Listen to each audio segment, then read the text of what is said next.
sebenarnya membahas soal keadilan. Terdapat hal-hal yang membedakan antara perempuan dan laki-laki, Tetapi ada pula yang sebenarnya sama. Kesetaraan gender merupakan salah satu hak asasi kita sebagai manusia. Hak untuk hidup secara terhormat, bebas dari rasa ketakutan, dan bebas menentukan pilihan hidup tidak hanya diperuntukkan bagi para laki-laki, namun pada hakikatnya perempuan pun mempunyai hak yang sama. Sayangnya, sampai saat ini perempuan seringkali dianggap lemah dan hanya menjadi sosok pelengkap. Kesetaraan gender menekankan pada kesempatan yang sama bagi gender laki-laki dan perempuan dalam hal berpartisipasi dalam bidang ekonomi, akses pendidikan, kesehatan, serta political empowerment. Dalam laporan Global Gender Gap Index 2020 yang dirilis Forum Ekonomi Dunia atau World Economic Forum yang diselenggarakan di kota Davos, Swiss 21-24 Januari 2020, menyebut Indonesia ada pada peringkat 85 dari 153 negara dengan skor 0,70. Angka tersebut mengartikan bahwa Indonesia sudah menyempitkan jarak kesetaraan gender kurang lebih 70% dalam 4 sektor utama, yaitu pendidikan, kesehatan, ekonomi, dan politik. Berikut adalah isu-isu utama atau sejumlah contoh kesenjangan gender di berbagai sektor yang masih perlu diatasi. Pertama, pola pernikahan yang merugikan pihak perempuan. Kedua, kesenjangan gender di pasar kerja.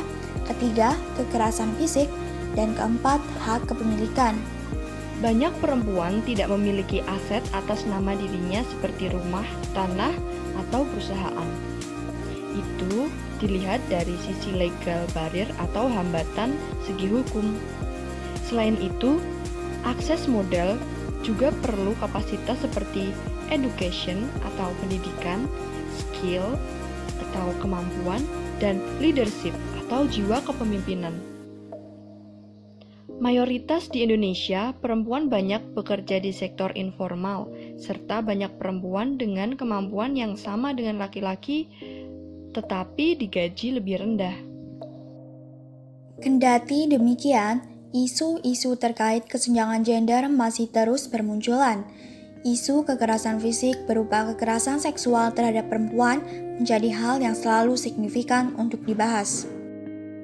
Pada tahun 2019, Komnas Perempuan mencatat bahwa terdapat 431.471 kasus kekerasan terhadap perempuan, dan 2.341 diantaranya merupakan kasus kekerasan terhadap anak perempuan.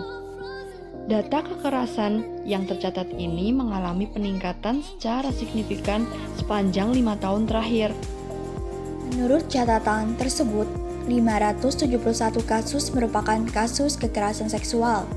Kasus tersebut diantaranya terjadi di ranah publik atau komunitas, dengan mayoritas bentuknya adalah perkosaan dan pencabulan. Menurut catatan tahunan atau CATAHU 2020, Komisi Nasional Anti Kekerasan Terhadap Perempuan diperoleh data.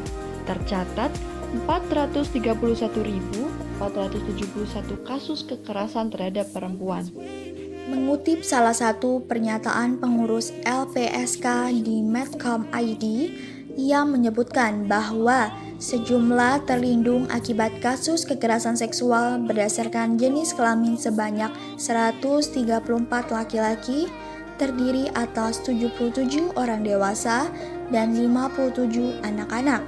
Kemudian, terdapat 373 perempuan, terdiri atas 199 orang dewasa dan 174 anak-anak. UN Women mendefinisikan pelecehan seksual sebagai perilaku mengganggu yang menyasar seksualitas seseorang atau permintaan yang dimaksud untuk kesenangan seksual secara fisik, verbal, dan nonverbal. Tempat pelecehan dapat terjadi di mana saja, baik di ruang privat maupun ruang publik seperti pasar, sekolah, kantor, transportasi umum, dan lain-lain. Perempuan yang dianggap sebagai seorang yang lemah seringkali menjadi korban pelecehan seksual lantaran tidak dapat membela diri dan diancam dengan cara kekerasan. Lantas, bagaimana jika hal ini terus terjadi? Oleh karena itu, berdasarkan tujuan dalam Sustainable Development Goal SDGs Point 5, yaitu mencapai kesetaraan gender dan memberdayakan semua perempuan dan anak perempuan, dan poin 16, mendukung masyarakat yang damai dan inklusif untuk pembangunan berkelanjutan, menyediakan akses terhadap keadilan bagi semua, dan membangun institusi yang efektif, accountable, dan inklusif di semua level. Kami menginisiasi sebuah inovasi sebagai bentuk pencegahan terhadap tindak pelecehan seksual. Maraknya penggunaan smartwatch menjadi salah satu alasan mengapa teknologi ini harus dikembangkan. Keberanian korban yang minim membuat identifikasi kasus pelecehan sulit terdeteksi. Apalagi korban seringkali tidak memiliki bukti yang memadai. Dengan demikian, hadirnya smartwatch ini dilengkapi dengan spesifikasi dan kegunaan yang futuristik. Smartwatch akan dapat terhubung dengan smartphone. Agar segala kejadian dapat terekam, smartwatch akan dilengkapi kamera pengintai 360 derajat yang merekam segala sisi. Jam tangan ini juga dilengkapi dengan detektor gerakan yang mencurigakan. Ketika ada gerakan yang mengarah pada tindakan pelecehan seksual, jam tangan ini dapat berbunyi sebagai tanda peringatan. Selain itu, smartwatch ini akan dilengkapi konten cara penanganan pelecehan seksual secara mandiri atau perlindungan diri. Serta yang terpenting, akan ada tombol yang memberikan sinyal kepada orang terdekat bila korban berada pada situasi berbahaya sekaligus mengetahui lokasi keberadaan korban.